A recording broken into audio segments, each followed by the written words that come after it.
काय विषय झाला आपला मोक्षाचे हेतू कोण आहे ना. दोन प्रश्न सुटले आपले.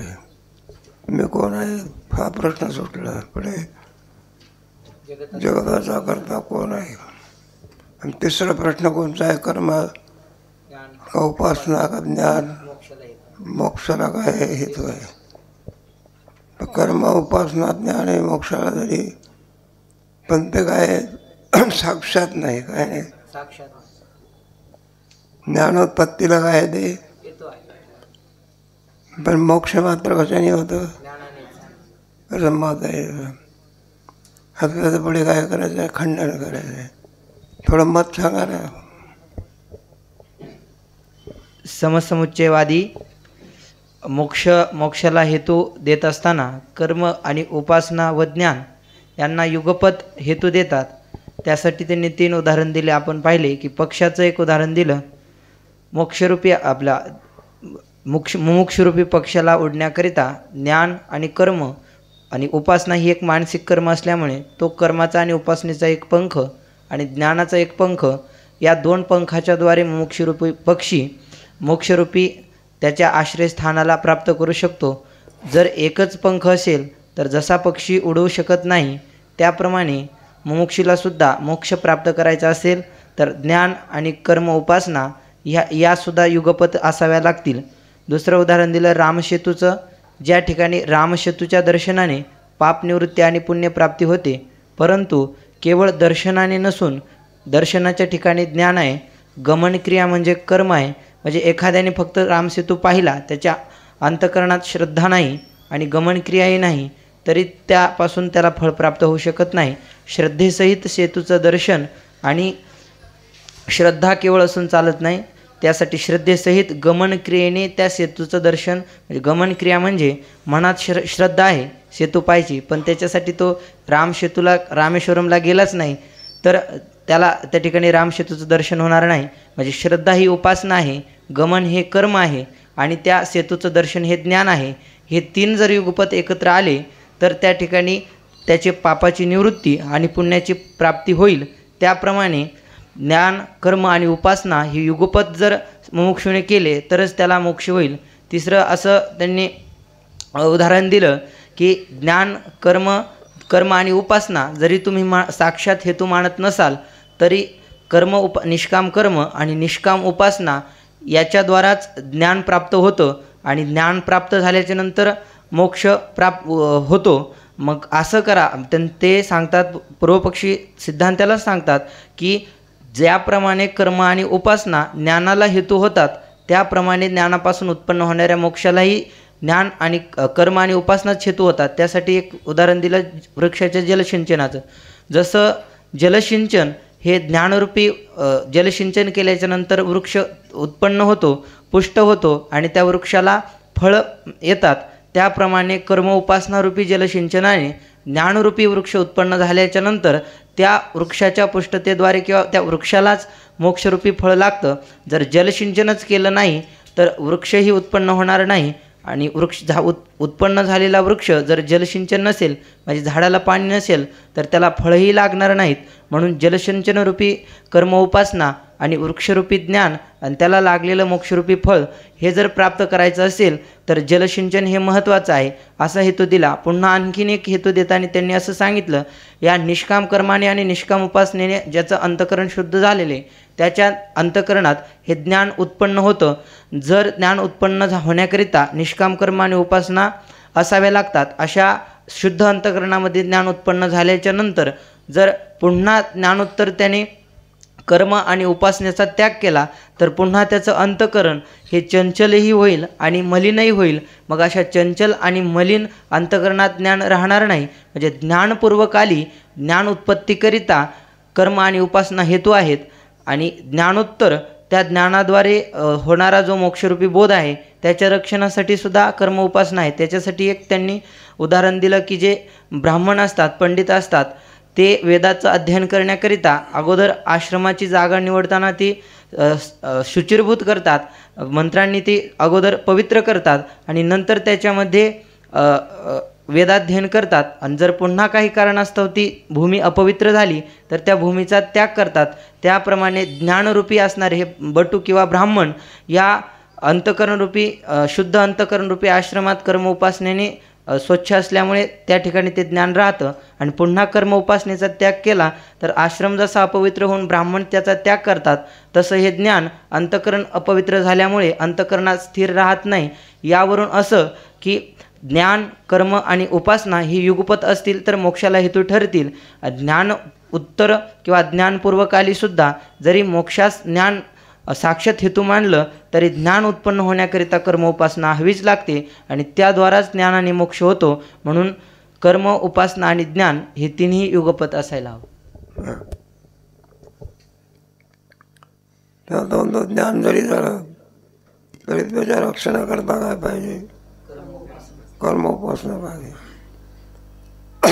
आता आपल्याला सांगायचं आहे कर्म उपासना ही ज्ञानाची काय नाही, रक्षक नाही. कशी रक्षक? एकदा ज्ञान झालं मग संपलं. मग कर्म उपासना करील तर तो काय करील? करणार नाही. आणि तो काय एकदा ऐकले लाकूड जळाल्यानंतर पुन्हा ते लाकूड होत नाही तर मग सगळं वाद येईल ना. वाद तुमचा ब्रह्म मोक्ष अनित्य होईल. काय होईल? नाही का? जर कर्म उपासना केली तर ज्ञान काय होईल? मग केलेले सगळे प्रयत्न काय केले? मोक्ष काय? अनित्यत्व नावाचा काय येईल? दोष येईल. एकदा ज्ञान झालं ना संपलं. पुन्हा आणखी त्याची काही आवश्यकता. एकदा परीस लागल्यामुळे सोनं झाला पुन्हा तो लोखंड भावाला प्राप्त होत नाही. त्याप्रमाणे एकदा ज्ञान झाल्यानंतर जीवात्व दशा गेल्यानंतर पुन्हा जीव या पदाला काय होत नाही, प्राप्त नाही. तर मोक्षाला काही अर्थ राहणार. मग कर्म आणि उपासना ही मोक्षाला काय नाही, रक्षक नाही. तो करेल अथवा न करेल. कोण? ज्ञानवान. त्याने केलीच पाहिजे असं आता ते सांगायचं. तो काय म्हणतो कर्म उपासना केली तर ज्ञान काय होईल? निघून जाईल. न केली तर आणि पुढे काय होईल? ज्ञान निघून पाप राहील ना. काय राहील? मग कर्म उपासना काय केली पाहिजे की पूर्वपक्षाचं मत. कोणाचं मत?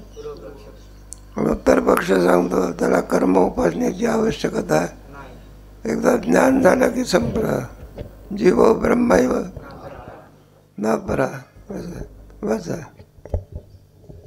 शिष्य म्हणतो परिच्छेद क्रमांक 48 समसमुच्चय वादाचे खंडन. शिष्य म्हणतो महाराज झाले का ते? बराच भाग झाला होता ना खंडन. खंडन झालं होतं ना बरंच. परिच्छेद क्रमांक 49 ज्ञात्यास पूर्ण झालेलं आहे. खंडन सांगायचे थोडं राहिलं आहे. घेऊन टाक.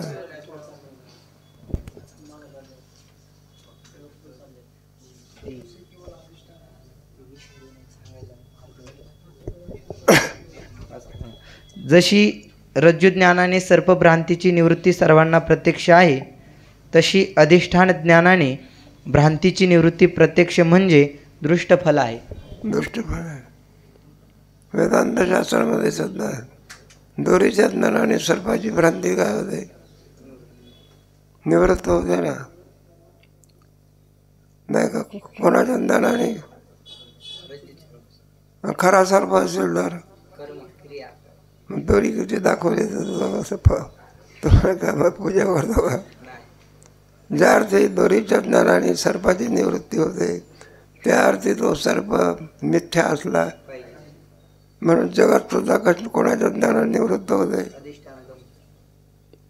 नाही. जगात सुद्धा कोणाच्या ज्ञानाने निवृत्त ब्रह्मज्ञान आहे. नाही काय? म्हणजे यावरून काय सिद्ध झालं? जगात हे सत्य नसून काय?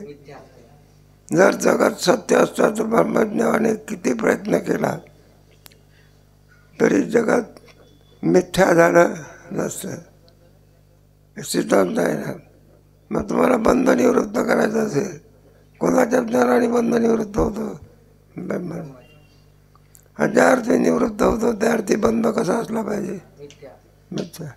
सत्य जर बंध असताच किती जरी प्रयत्न केला, दोरीच्या ज्ञानाने ज्या अर्थी सर्प निवृत्त होतो त्या अर्थी तो सर्प मिथ्या आहे. खरा सर्प किती दोरी दाखवली तरी काय उपयोग आहे त्याचा? तिचं काय करावं लागते? क्रिया करावं. मग पुढे दृष्ट फलाची उत्पत्ती जितक्या सामुग्रीने प्रत्यक्ष प्रतीत होते तीच सामुग्री दृष्ट फलाचा हेतू असते. जसे तुरी, वेम, तंतू इत्यादी सामुग्रीपासून पटाची उत्पत्ती प्रत्यक्ष आहे, म्हणून तुरी, तंतू, वेम हे पटाचे हेतू आहेत.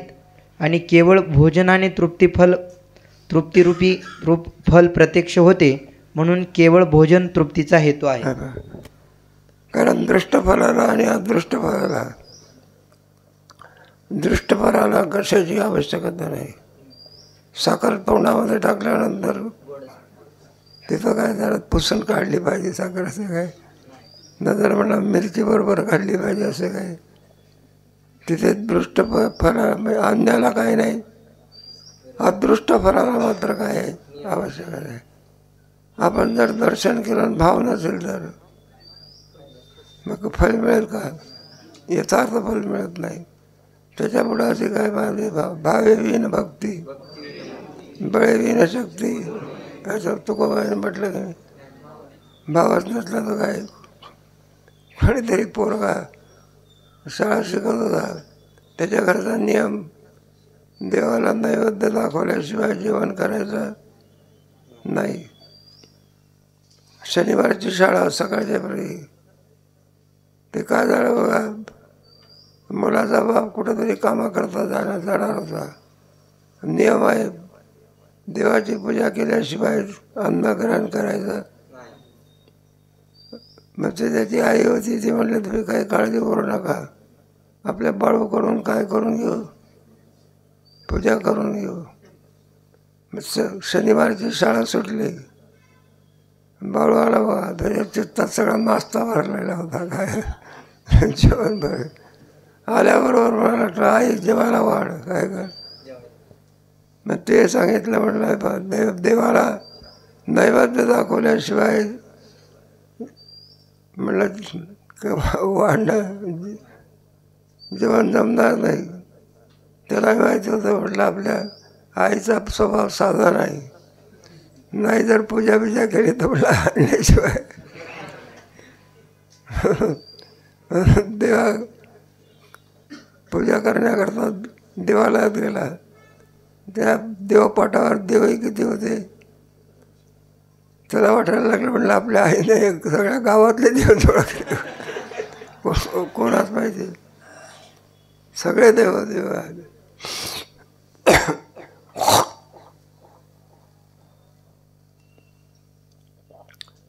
मग त्याने विचार केला पाहिजे, पूजा करायची तर स्नान घातलं पाहिजे.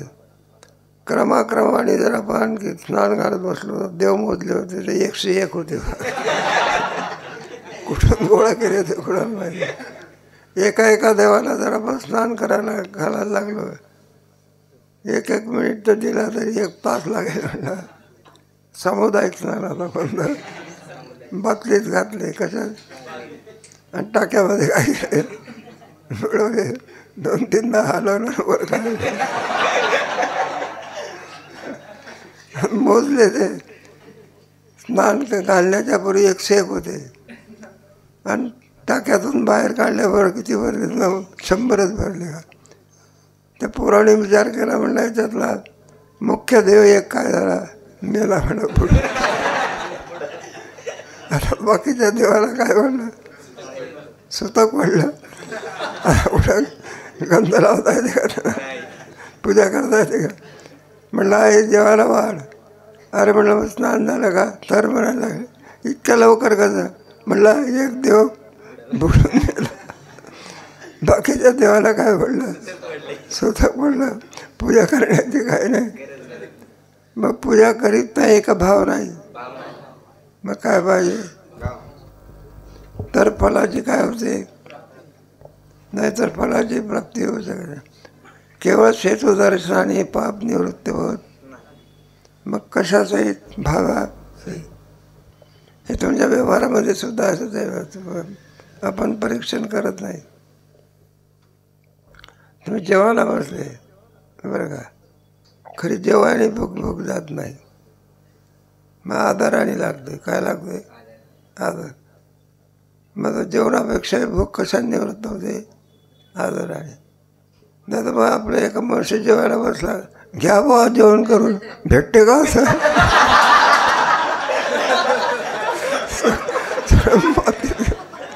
काय केलं? माने न तुत्तीर न तू भोजन. त्याच्या पुढे काय पाहिजे? प्रेम पाहिजे. असं मग तुमचे नाही का पत्रम पुष्पम फलम गीतेमध्ये सुद्धा आहे का नाही? मग त्याचा भाव असेल तर त्याची भाकरीसुद्धा काय लागते? आपलं चाललेलं आहे. काय सांगायचं आहे एकंदरीत? कर्म आणि उपासना ही ज्ञानाची काय नाही, रक्षक नाही. तसे नाही समजलं नाही. ज्ञानोत्पत्तीला कारणीभूत आहे. कशाला? पण रक्षणाला नाही. एकदा ज्ञान झालं की पुन्हा तो जीवभावावरती कधी येत पडे. तसे केवळ अधिष्ठान ज्ञानानेच भ्रांतीची निवृत्ती प्रत्यक्ष प्रतीत होते. ते ज्ञान भ्रांती निवृत्तीकरिता कर्म उपासनेची अपेक्षा करीत नाही आणि ज्ञानाचे फल जो मोक्ष, तोही स्वर्गाप्रमाणे लोक विशेष अंगीकार करावा तर वेदवाक्याशी विरोध येईल. तो काही याची भावाची अपेक्षा करते. देवाला बसल्यानंतर भाव पाहिजे असं आहे का?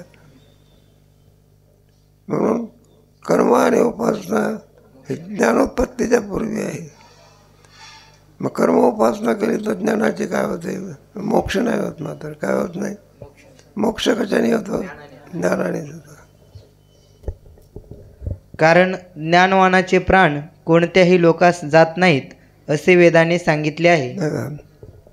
नाही का मृत्यूसमयी तुमचे आमचे प्राण असतात. हे उत्क्रांतम सितम वापी वंजानम वा, या देहातून त्या देहात, त्या देहातून त्या देहात. त्याचं जसं काही पाप पुण्य असेल तर त्याप्रमाणे देहाची काय होते? ऐकले अति पाप करून मेला असेल तर ऐशे होती तरुण लोष्ट आणि योनी जातो. नाही का?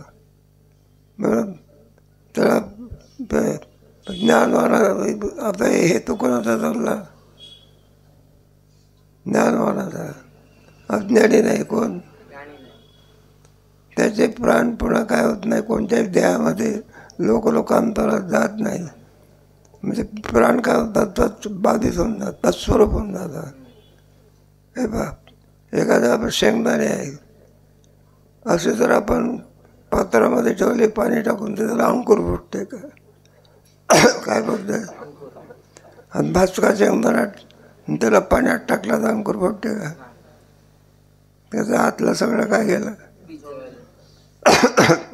भाजल्यामुळे जळून गेलं. त्याला अंकुर फुटत नाही.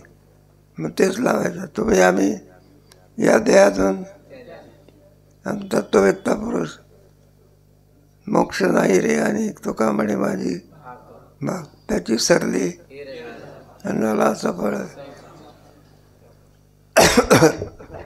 शिवाय स्वर्गाप्रमाणे मोक्षास अनित्यत्व येईल. ज्यांच्या मतात लोकविशेष मोक्ष अंगीकारतात त्यांनाही केवळ ज्ञानापासून मोक्षलोक प्राप्तीचा अंगीकार केला पाहिजे. कारण ज्या फलाचे जे कारण शास्त्राने सांगितले असेल तेच कारण त्या फलास मानले पाहिजे. मानलंच पाहिजे. नाहीतर मोक्ष अनेक होईल काय? नाही का? पुन्हा मोक्षण, पुन्हा जन्मान, पुन्हा मोक्षण. मग काय झाला? तो एकदा पडसा येतो, पुन्हा औषध गोळ घेतली की पुन्हा जातो, पुन्हा येतो, पुन्हा. मग काही एक पेशंट म्हणाला, म्हणलं काय गुरुजी किती चक्र मारावं लागते तुमच्याकडे? म्हणलं साधा पडसासुद्धा जात नाही. असं औषध द्या की जेणेकरून पडसा काय होणार नाही. तर कालिक अत्यंत अभाव. गुरुजी म्हणायला लागले, म्हणलं आहे की औषध? म्हणलं काय करा? सांगा की काय इकडे या म्हणाला, तुमचं नाकच कापून टाकतो. नाही का, एकदा मोक्ष झाला तर जीवत्व संपला, पुन्हा जीवदशेला प्राप्त होत नाही. पण पुन्हा जीवदशेला प्राप्त होता मोक्ष अनित्य झाला. काय झाला? मग मोक्ष अनित्य होता सगळा, संपलं रे पुढे. कारण ज्या फलाचे जे कारण शास्त्राने सांगितले असेल तेच कारण त्या फलास मानले पाहिजे. शास्त्र तर केवळ ज्ञानानेच मोक्ष प्रतिपादन करते, म्हणून केवळ ज्ञानच मोक्षाचा हेतू आहे. कशाने मोक्ष होतो? कोण सांगते? शास्त्र सांगे.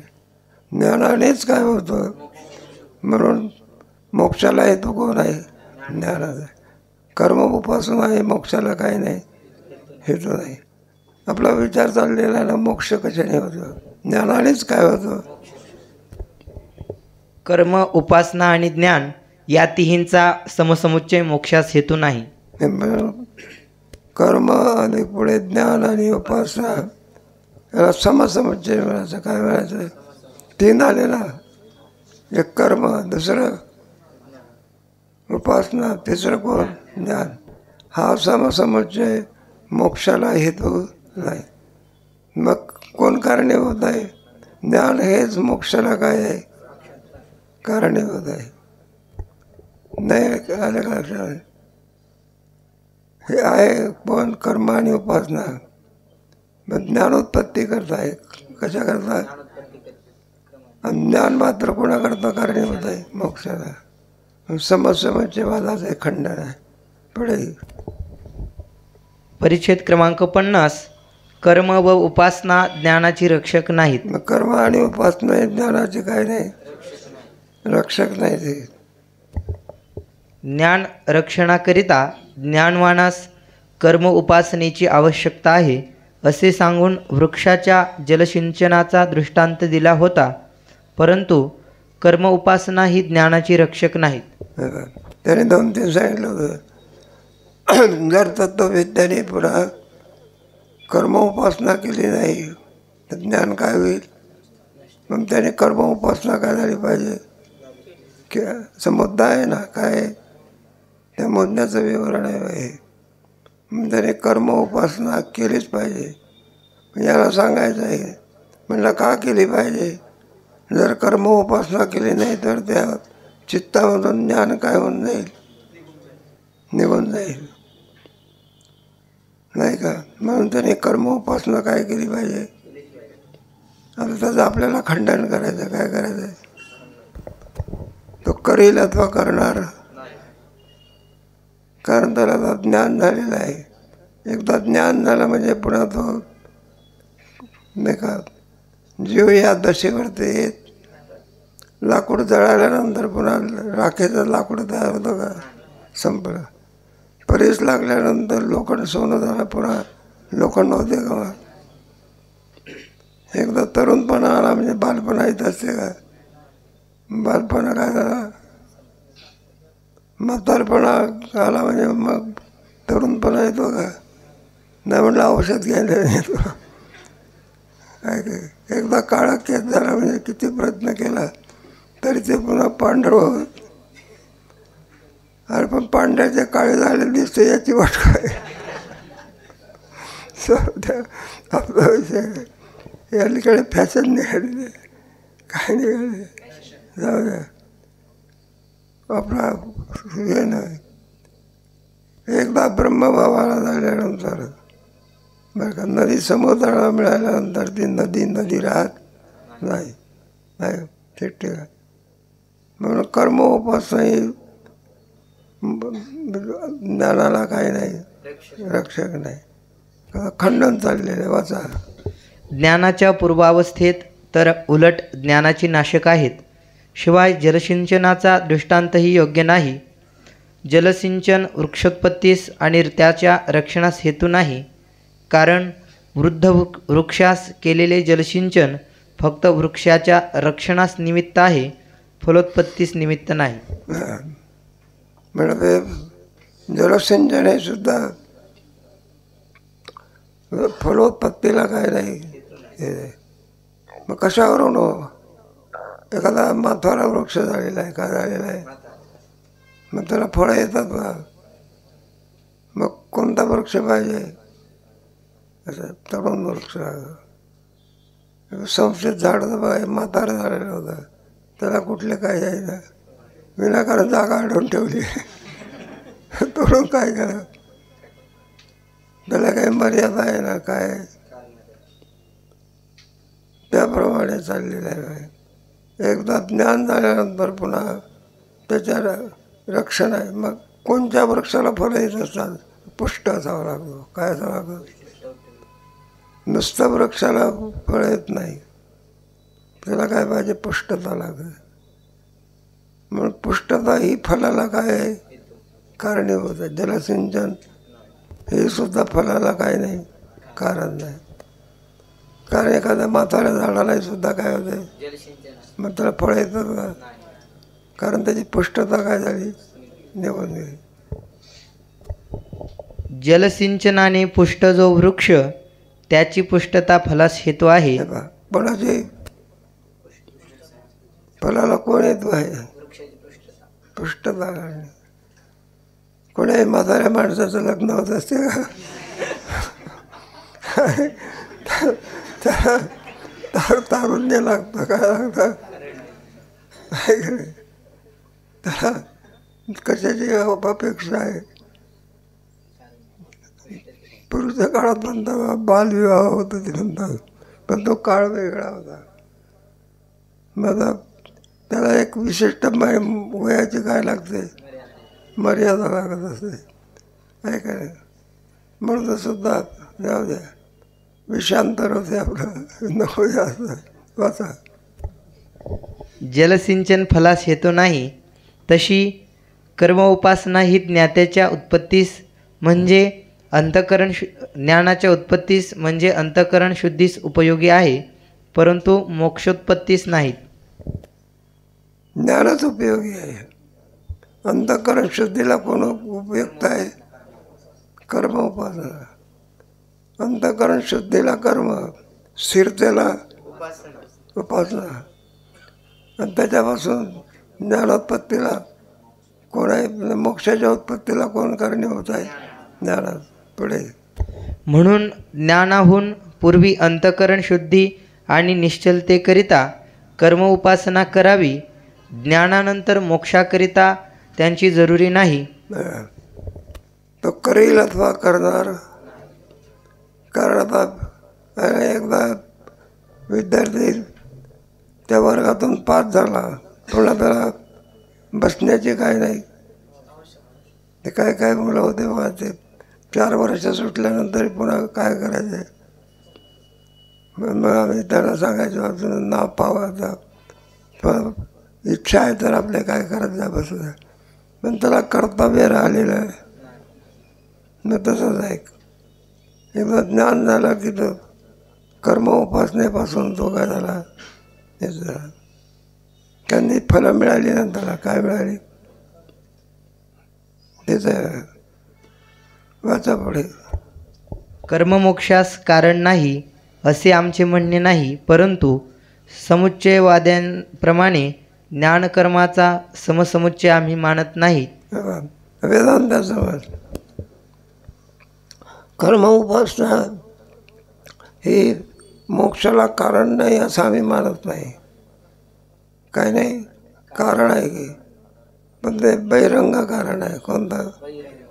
अंतरंग कारण कोण आहे? ज्ञानच अंतरंग काय. म्हणून आम्ही समसमुच्चयवाद मानत नाही. कोणता वाद? तेव्हा क्रमसमुच्चयवाद म्हणतात. ते आम्ही प्रश्न विचारतो ना, समसमुच्चयवाद आणि क्रमसमुच्चयवाद या दोघातला फरक काय करा, स्पष्ट करा. क्रमसमुच्चयवाद म्हणजे कर्म आणि मोक्षाची शुद्धी, उपासनेने मोक्षाची स्थिरता, आणि पुढे ज्ञानाने काय होतं? कोणता वाद? कर्मवाद. समसमुच्चयवाद हा मोक्षाला कारण नाही. मग कोण कारण? ज्ञानच मोक्षाला काय कारण आहे. पुढे परंतु समुच्चयवाद्यांप्रमाणे ज्ञानकर्माचा समसमुच्चय आम्ही मानित नाही व तसे मानणे योग्य नाही, हे वर सिद्ध केलेच आहे. परंतु क्रमसमुच्चयाचा आमचे मतात स्वीकार आहे. कोणत्या मताचा? क्रमसमुच्चय. क्रम आपण दर्शनाला जातो ज्ञानेश्वर महाराजाच्या.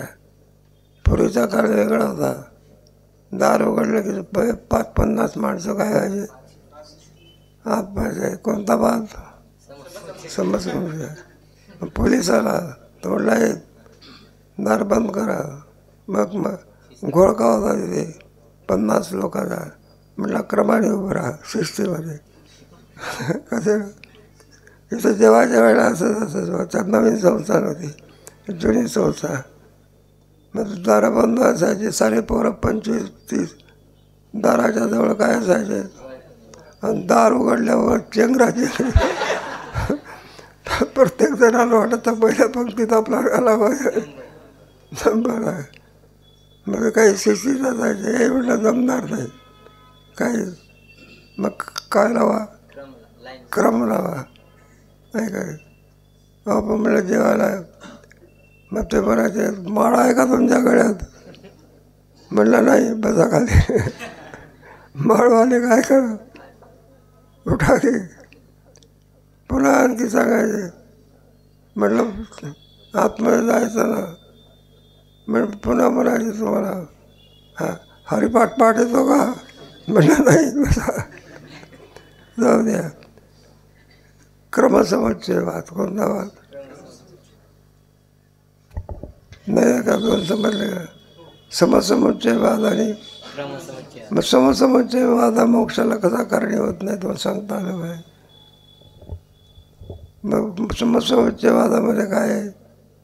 ज्ञानानेच काय होतं? मोक्ष प्राप्त होतं. पण याची ज्ञानोत्पत्ती करता फक्त काय आहे? आवश्यकता आहे. निष्फल नाही. काय नाही? निष्फल नाही. आणि क्रमसमुच्चयवादामध्ये काय आहे? अगोदर कर्म आणि चित्तशुद्धी. ते विचारसागरात नाही का? मन नावाचा विक्षेप कशाने जातो? आणि विक्षेप नावाचा विक्षेप. आणि पुढे ज्ञान मोक्ष कशाने प्राप्त होते? ज्ञानानेच मोक्ष काय होतो?